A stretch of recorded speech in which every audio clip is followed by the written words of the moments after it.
My name is Emily, and I'm 24 years old. Growing up was never simple for me. I had a twin brother named Adam, but even though we shared the same birthday, it always felt like we lived in two completely different worlds. Adam was the golden child, the one who could do no wrong. I, on the other hand, was always the disappointment in my parents' eyes.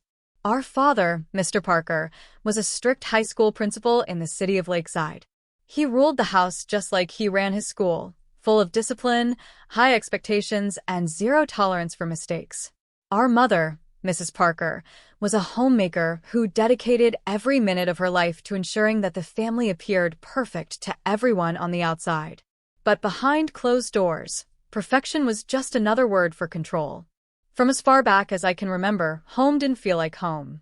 It felt like a place where I was constantly judged, criticized, and compared. My parents had a very clear vision of what their perfect family should look like, and I never fit into that picture. My band t-shirts, sketchbooks, and love for quiet corners didn't match the pretty image they wanted to display. "Emily, why can't you be more like your brother?" was my mother's favorite line, one I heard almost every single morning as I walked into the kitchen with my headphones on, trying to block out the world. Meanwhile, Adam would sit at the table in his neatly ironed shirt, smiling and nodding along to whatever our parents said, soaking up all their praise. "Why is it so hard for you to dress properly and smile for once?" Adam would ask me sometimes, shaking his head and flipping through his perfectly organized notes. Sometimes I felt like I was invisible in my own home. One Monday evening, we were getting ready for one of my father's boring faculty dinners, events I absolutely despised but was always forced to attend. It was the usual routine, my mother standing at the bottom of the stairs, checking if my appearance met her impossible standards. This time, though, I decided to rebel just a little. I put on my favorite black shirt with silver designs, applied my darkest eyeliner, and wore a pair of boots that definitely didn't fit the dress code my parents expected. As I started walking down the stairs, my mother's eyes locked onto my boots like they were some kind of crime. "You're not going out like that, are you?" she asked sharply. I shrugged. "Why not?" She sighed heavily, that long, disappointed sigh that made my stomach twist. "Emily, please. Just this once, can't you try to fit in? For your father's sake." "For what?" I shot back. "So, you can pretend everything's perfect? So people can believe we're the flawless family you want them to see?" Her voice dropped, becoming more serious. "It's not about pretending. It's about showing respect for your father." Adam, hearing the argument, came into the hallway, dressed like a picture-perfect student as always. "Mom's right, Emily. It's not that hard to put on a nice outfit and behave," he said with his usual calm, but it only made me angrier. "Maybe I don't want to be a copy of you, Adam," I snapped, feeling my face flush with frustration. That's when my father appeared at the bottom of the stairs. His voice was calm but firm, like always. "Emily, go change. We're leaving in 20 minutes. There was no arguing with him. He never raised his voice. His disappointment was enough to make me turn around and head back to my room. I swapped the boots for simple flats and wiped away most of my eyeliner. The car ride to the dinner was painfully silent, except for the classical music my father always played, believing it was calming. I stared out the window, watching the trees blur past, quietly making myself a promise. One day, I'll live a life where nobody tells me how to dress, how to act, or who to be. My bedroom was my only escape, the one place in the entire house that truly felt like mine. The rest of the house reflected my parents' choices, but my room was filled with my own world. Sketches taped to the walls, posters of my favorite bands, and stacks of books and notebooks scattered everywhere. It was messy, but it was my safe space. One evening, as I sat on my bed sketching and listening to music through my headphones, I heard a knock on the door. Before I could even answer, my father entered, his usual serious expression already in place. "Turn that noise down," he said as he glanced around the room. "And why haven't you studied with Adam today? Exams are coming up." I pulled out one earbud. "I've been studying, Dad. Just not with Adam. I study better on my own." He shook his head in disappointment. "Your brother gets excellent grades, and you should be doing the same." I don't understand why you always make things so difficult. I'm not trying to make things difficult, I said, my frustration rising again. I just don't want to do everything Adam's way. Why can't I have my own way of studying? Instead of answering, he shifted to another topic that always made my blood boil. And those friends of yours, I saw you with them at that cafe yesterday. They're not a good influence. You should be spending time with the daughters of my colleagues. They come from respectable families. Respectable for who? For you? I snapped. Because they sit around talking about economics and pretend to love your boring faculty meetings? That's not me, Dad. Before my father could respond, my mother appeared at the door, her tone sharp and unwavering. Your father is right, Emily. Those girls know how to behave. You should want friends who can help you build the future we've worked so hard to plan for you. I stood up, my voice trembling but strong. What if I don't want that future? What if I want to choose my own friends, my own career, and my own life? That's enough. My mother cut me off. Your future is tied to the school and the opportunities your father has made possible for you. Once you graduate, you need to start thinking about marriage and settling down. Settling down? I repeated, my voice thick with disbelief. Like Adam is doing? That's all you want for me. My mother's face softened slightly, but her words stayed firm. We want what's best for you. If you follow the path we've set, you'll have a good life. A good life? I repeated bitterly. Is it really a good life if it's not my choice? No one answered. We all knew their silence was as loud as any response. Adam and I might have shared the same university, but our lives there couldn't have been more different. Since my father worked as a high school principal in Lakeside, he had many connections with the local university's administration. Naturally, both of us ended up enrolled there, more like I was pushed into it. Adam was thriving, majoring in finance, always sitting front row, answering questions, charming the professors, and building a flawless academic record. Me? I was studying business administration, but every lecture felt like wearing shoes that didn't fit. No matter how hard I tried, the life my parents envisioned for me simply didn't feel right. One afternoon, I was at the library, surrounded by thick textbooks and highlighters, trying to cram for an upcoming exam when Adam showed up. As always, his hair was neatly styled, his shirt perfectly ironed, his notes color-coded. Hey, Emily, he said, setting his books down beside me. Are you coming to the study group tonight? Professor Hamilton might drop in. It's good networking. I barely looked up from my notes. No thanks. You know those things aren't really my scene. Adam frowned and sat down. Emily, it's not about being your scene. It's about making the right impression. We're graduating soon. You need to take this seriously. I am taking it seriously. I'm just not trying to fake my way through everything to please people, I said quietly but firmly. Adam's voice softened but stayed determined. Sometimes you have to play the game to get ahead. Do you think I enjoy every minute of this? I do what's necessary. I leaned back and looked at him carefully. Maybe I'm just tired of always doing what everyone else thinks is necessary. Maybe I want to figure things out for myself. Adam sighed, clearly frustrated. I'm only trying to help. Dad won't always be here to push you forward. You need to start thinking about your future, Em. Maybe I want a future that looks nothing like the one Dad planned for me, I said firmly. He exhaled, defeated but still hopeful. Just try. If not for yourself, then for me. Show up tonight, meet Professor Hamilton. It won't kill you. I stared at my brother for a long moment. For all his perfection, part of him did care, in his own way. Fine, I said. I'll think about it. His face lit up. You won't regret it, I muttered under my breath. We'll see. That evening, I forced myself to attend the study group. As expected, it was full of eager students trying to impress the professors. Professor Hamilton, surprisingly, was more engaging in person than he was in lectures. He talked about real-world scenarios, and for once, I found myself genuinely interested. When I asked a question about one of his case studies, he smiled and nodded. Excellent question, Emily. I caught Adam's pleased expression from across the room. He gave me a small thumbs up, as if silently saying, "See? You can do this too."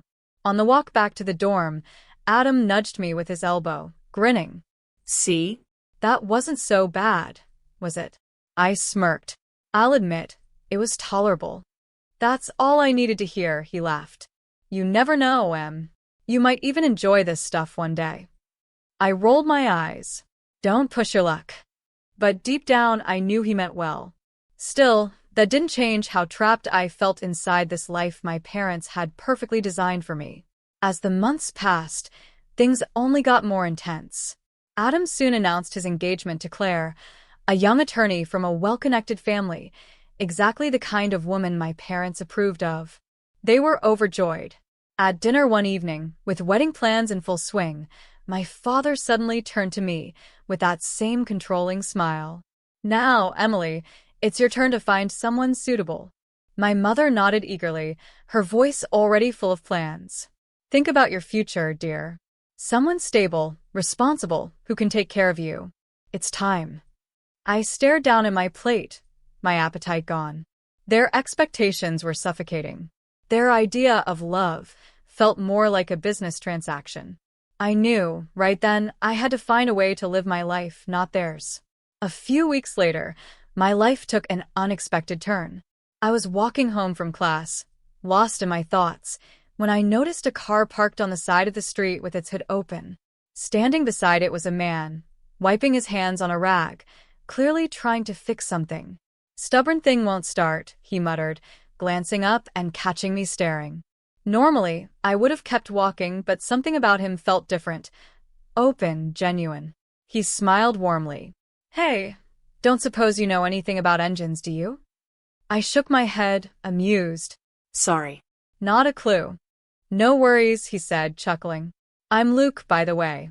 I work as a car mechanic at Lakeside Auto Repair, just down the road. Emily, I replied, smiling back. Luke had an easy confidence about him, very unlike the carefully polished people my parents wanted me to associate with. We stood there talking for a while. He spoke about his job repairing cars, his love for figuring things out with his hands, and how much he enjoyed simple, honest work. As we chatted, I realized how refreshing it was to talk to someone who wasn't obsessed with social status or academic achievement. Luke didn't care about degrees or connections. He cared about living life on his own terms, something I deeply longed for. Before I left, he handed me his business card. If you ever want to grab coffee or just need someone to talk to, give me a call. That night, I stared at his card for hours, feeling a strange mixture of excitement and nervousness. For the first time, there was a glimpse of a life far away from my parents' expectations. And I wanted it. Over the next few weeks, I found myself drawn to Luke more and more. We started meeting for coffee, then for lunch, and eventually long evening walks where we talked about everything, our lives, our dreams, and our frustrations. With Luke, I didn't have to pretend. I could be myself, without worrying about saying the right thing or dressing a certain way. He listened to me in a way no one else ever had. One evening, while we sat at a quiet lakeside cafe, I finally opened up about my parents. They've planned every part of my life, Luke. My college major, my career path, even who I should marry someday. It's like I don't get a say in any of it. He reached across the table, gently taking my hand. You don't have to live by anyone's script, Emily. You deserve to choose your own path. If that means disappointing a few people, then so be it. His words were simple, but they hit deep. Luke wasn't some wild escape. He was solid, kind, and free, everything I wanted but had always been too afraid to chase. As our relationship grew stronger, I knew I couldn't hide him from my parents forever. But the thought of introducing him to them terrified me. He wasn't what they would call acceptable. He didn't have a fancy degree, powerful connections, or a high-paying office job. He worked with cars, loved his job, and lived simply. But despite my fear, I knew what I had to do. One Sunday afternoon, I invited Luke over to my parents' house for dinner. It was time to face the storm. The moment we pulled into my parents' driveway, my stomach twisted with nerves. Luke, ever calm, squeezed my hand gently. No matter what happens, we're in this together, he whispered. As we stepped inside, my mother's smile froze the second she laid eyes on Luke. My father's expression darkened instantly, his jaw tightening. My mother was the first to speak, her voice shaking slightly. "Emily, who is this?" I took a deep breath. "Mom, Dad, this is Luke. He's my boyfriend. And we're getting married." The room fell silent. My father's face turned red, and his voice came out low but sharp. "Married? To whom? What does he do for a living?" Luke stepped forward, his voice calm but firm. "I'm a car mechanic. I work full-time at Lakeside Auto Repair. I've taken technical courses and certifications. I'm proud of my work." My mother's hand flew to her chest. "A mechanic?" she whispered, horrified. "Emily, you cannot be serious." "Yes, I am," I said, my voice stronger now. "He makes me happy. That's what should matter." My father slammed his hand on the table. "You expect us to support this? After everything we've done for you? You would throw away your future for this?" Tears welled up in my mother's eyes. "You'll live a hard life, Emily. You don't know what you're doing." I stood my ground, feeling Luke's steady presence beside me. "It will be my life. And I'd rather struggle on my own terms than live under your control." My father's voice grew cold. "If you leave with him, don't ever expect to come back. You'll be on your own." I glanced at Luke, then back at my parents. My voice didn't waver. "Then I choose him. I choose happiness." Without another word, I walked out the door hand in hand with Luke, leaving behind everything I had ever known and everything that had held me back. That night, we drove in silence for a while, the weight of what had just happened settling in. The lights of Lakeside slowly faded in the rearview mirror, replaced by quiet roads and open sky. Eventually, we stopped at a small diner on the edge of town. Luke parked the car, turned to me and gently asked, "Are you sure about this, Emily? This is a big step. There's no turning back after tonight." I looked into his eyes, feeling both scared and certain all at once. I've never been more sure. For the first time, I finally feel free. His lips curved into that familiar, comforting smile. "Then let's build our life together." Inside the diner, we found a quiet corner booth and started planning. The waitress brought us 2 coffees, and we spent hours talking about everything: where we'd live, how we'd support ourselves, and what kind of future we wanted to build. Luke spoke practically, but always with hope. "We'll find a small apartment first, something we can afford while we get on our feet. I can take extra shifts at the garage, and you can find something too." I nodded, the nervous excitement bubbling inside me. "It won't be easy, but it'll be ours." He reached across the table, covering my hand with his. "We've both faced harder things, Emily. We'll be okay." I smiled for the first time that day, a real, full smile.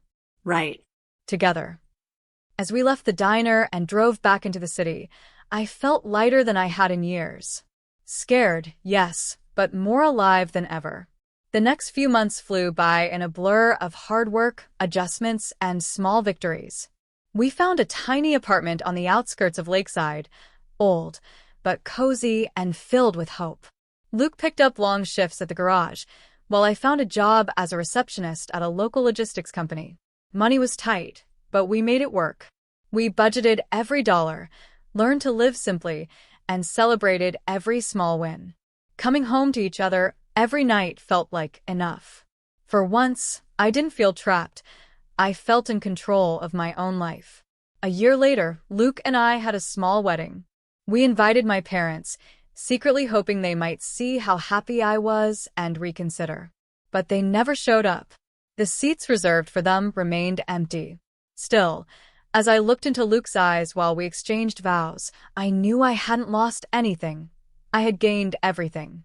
After our marriage, life slowly started to improve even more. Luke worked hard to earn new certifications, eventually becoming a specialized automotive diagnostic technician, a highly skilled position that significantly increased his income. Soon, he was earning over $400,000 a year. The financial stress eased, and we moved into a beautiful townhouse in a quiet neighborhood, the kind of home I once thought was only a dream. I also advanced at my job, becoming the office manager at the logistics company. It wasn't what my parents would have imagined for me, but it felt right. We built our own little world, one full of love, peace, and freedom. On weekends, Luke and I would take long drives into the countryside, watching sunsets, holding hands, and breathing in the quiet joy of a life we had built from nothing but our own choices. I had finally found the happiness my parents always talked about, but on my own terms. Over time, I also grew close to Luke's mother, Margaret. She welcomed me into her life with open arms, treating me like the daughter she never had. Her kindness slowly helped heal the wounds left by my own parents' rejection. Margaret would often stop by, bringing home-cooked meals or simply sitting with me for coffee and conversation. She never judged or pressured me. Instead, she listened, encouraged, and reminded me that love doesn't come with conditions. One afternoon, while Luke was in the garage working on a car, Margaret arrived looking concerned. She sat down at the kitchen table and softly said, "Emily, there's something you should know. I heard on the radio earlier, there's a scandal at the university." I felt my stomach drop. "What kind of scandal?" I asked, my voice tense. "They said one of the senior staff members is being investigated for harassment. They didn't give names, but I thought you should know." Nervously, I turned on the television and flipped through the channels. Soon enough, the local news displayed my father's face on the screen, reporting on serious allegations from one of his students. The cold wave of shock washed over me. I turned the TV off and sat down, trying to catch my breath. Moments later, Luke came inside, wiping his hands on a towel. "What's wrong?" he asked, immediately concerned by my expression. "It's my father," I whispered. "He's been accused of harassing a student." Luke didn't say much, but the seriousness in his eyes said everything. He sat beside me and held my hand. "Whatever happens, Emily, you're not alone. We'll get through it. You don't need to do anything you're not comfortable with." I nodded, feeling grateful for his steady support. "We'll see how it all plays out," I said quietly. "Right now, I just need time to think." Though I didn't say it out loud, a part of me knew that whatever connection remained with my parents might now be fully shattered. Life settled into its calm routine again, until one afternoon at work when everything came crashing back. I was managing the front desk when I noticed a familiar car pulling into the parking lot. My heart sank. It was my parents. I hadn't seen them in years, and I had never expected them to show up here. They both looked different, thinner, tired, and worn down by scandal and disgrace. My mother's once flawless appearance was now pale and exhausted. My father, once proud and strict, looked small and defeated. As they approached, my mother's eyes filled with tears. "Emily," she gasped as if we hadn't spent years apart, as if nothing had ever happened. "It was so hard to find you." My father, still blunt, went straight to the point, his voice rough and bitter. "I was accused unfairly. We lost everything. I went to Adam and his wife for help, but they turned us away. They've disowned us. We have nowhere else to go." I stared at them in disbelief. After everything they had done, cutting me off, rejecting Luke, dismissing my happiness, now they stood here asking for my help. "You need our help now," I said, my voice shaking with both anger and sadness. My mother stepped forward, her voice desperate. "Please, Emily, we have no one else. We thought maybe we could stay with you."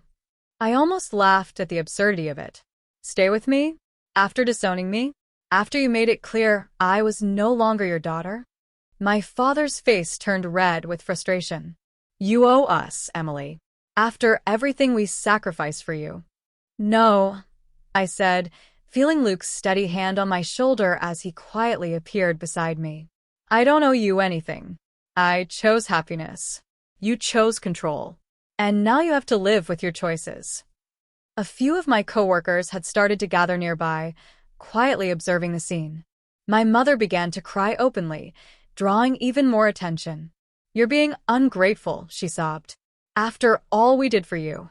I took a deep breath, my mind fully clear now. "No, I'm not ungrateful. I'm free." Luke gently leaned toward the security guard nearby and whispered, "Please make sure they don't come here again." As my parents were escorted away, I watched them go, not with anger, but with a quiet sense of finality. that chapter of my life was truly closed. The following months were some of the most peaceful and fulfilling I had ever known. Luke and I focused entirely on our little family. Every evening felt like a reminder of how far we had come, not just financially, but emotionally. We had built this life on our own, from nothing but love, trust, and determination. And then, one beautiful spring morning, we welcomed our baby boy into the world.